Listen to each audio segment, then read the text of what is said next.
Cockroach जनता पार्टीच्या आंदोलनाला पाठिंबा मिळतोय त्या संदर्भातल्या टॉप 9 बातम्या बघूया।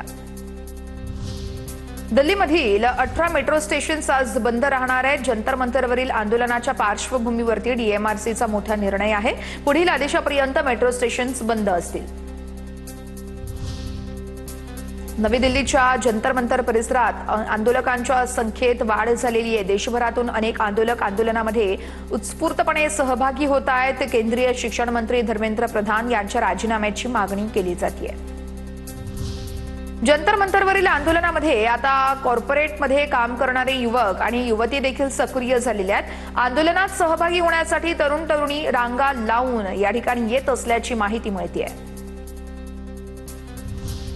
दिल्लीमध्ये विद्यार्थ्यांवरती झालेल्या लाठीचार्ज विरोधात सुप्रीम कोर्टात याचिका। 27 जुलै रोजी सुनावणी घेण्यास सुप्रीम कोर्टाची मान्यता आहे। आंदोलकांवरती केलेल्या लाठीचार्ज विरोधात 2 स्वतंत्र याचिका दाखल झालेल्या आहेत। जंतर मंतरच्या सुरक्षा धोरणात मोठा बदल। आता 18 डिसिप्लिनवरती सुरक्षेची जबाबदारी असेल। वाहतूक आणि गर्दी नियंत्रणावरती विशेष लक्ष देण्यात येणार आहे। एनटीएमध्ये मोठे फेरबदल झाले। 47 जणांची हकालपट्टी, गैरप्रकार रोखण्यासाठी गळतीमुक्त प्रणाली, आउटसोर्सिंग पद्धतीत सुधारणा आणि तज्ञ समितीच्या शिफारसीनंतर यावेळेस या शिफारसीनुसारच कारवाई केली जाणार आहे।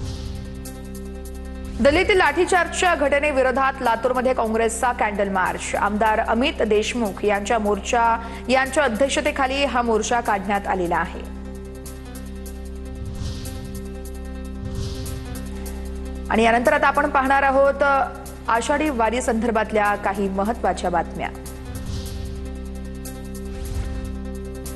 चंद्रभागेच्या पवित्र तीरावरती भक्तीचा महासागर उसळला आहे। लाखो वारकऱ्यांचं चंद्रभागा नदीमध्ये स्नान आहे आणि मुख्यमंत्र्यांच्या हस्ते विठ्ठल रुक्मिणीची शासकीय महापूजा संपन्न झालेली आहे।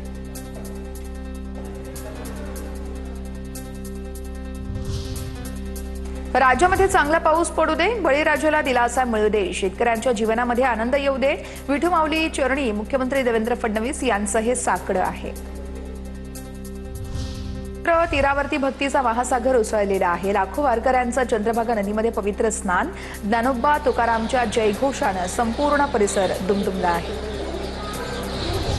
आषाढी एकादशीच्या निमित्तानं दादर रेल्वे स्टेशनच्या प्लॅटफॉर्म क्रमांक 5 वरती वाजत गाजत दिंडी आणण्यात आली होती। विरार ते दादर दरम्यान रेल्वेमध्ये दररोज भजन करणाऱ्या मंडळानं दिंडी काढली होती। आषाढी एकादशीच्या भक्तिरंगात डोंबिवली स्टेशन परिसर न्हाऊन निघाला। हरिओम रेल्वे प्रवासी भजन मंडळाच्या भजन सोहळ्यास रवींद्र चव्हाण यांनी उपस्थिती लावली होती। गेल्या 12 वर्षांपासून अखंडपणे सुरू असलेल्या या उपक्रमाला यंदाही भाविकांनी उत्स्फूर्त असा प्रतिसाद दिलेला आहे। धाकटी पंढरी म्हणून मानला जाणारा रायगड जिल्ह्यातील सासगाव येथील विठ्ठल रुक्मिणी मंदिरामध्ये भाविकांची मोठी गर्दी। पहाटेपासूनच भाविकांच्या दर्शनासाठी लांबच लांब रांगा। सावंतवाडीतील माझगावमध्ये आषाढी निमित्त शेतामध्ये 60 फुटी भव्य विठ्ठल मूर्ती साकारली। कुडाळमधील डॉक्टर अनिकेत निभरे यांनी नदीतील दगडगोटे आणि रानातील फुलांचा वापर करत ही मूर्ती साकारलेली आहे। आषाढी एकादशी निमित्त रत्नागिरीमध्ये दिंडी निघाली आहे। विठुरायाचा जयघोष नामघोष करत रत्नागिरीकर दिंडीमध्ये सहभागी झाले। मारुती मंदिर ते विठ्ठल मंदिर असा दिंडीचं आयोजन करण्यात आलं होतं। धाराशिवमध्ये आषाढी एकादशी निमित्त शेतामध्ये साकारली श्री विठ्ठलाची प्रतिमा।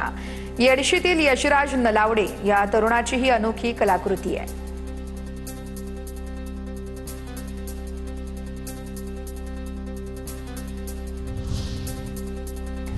आणि आता आपण पावसासंदर्भातल्या टॉप 9 बातम्या बघूया।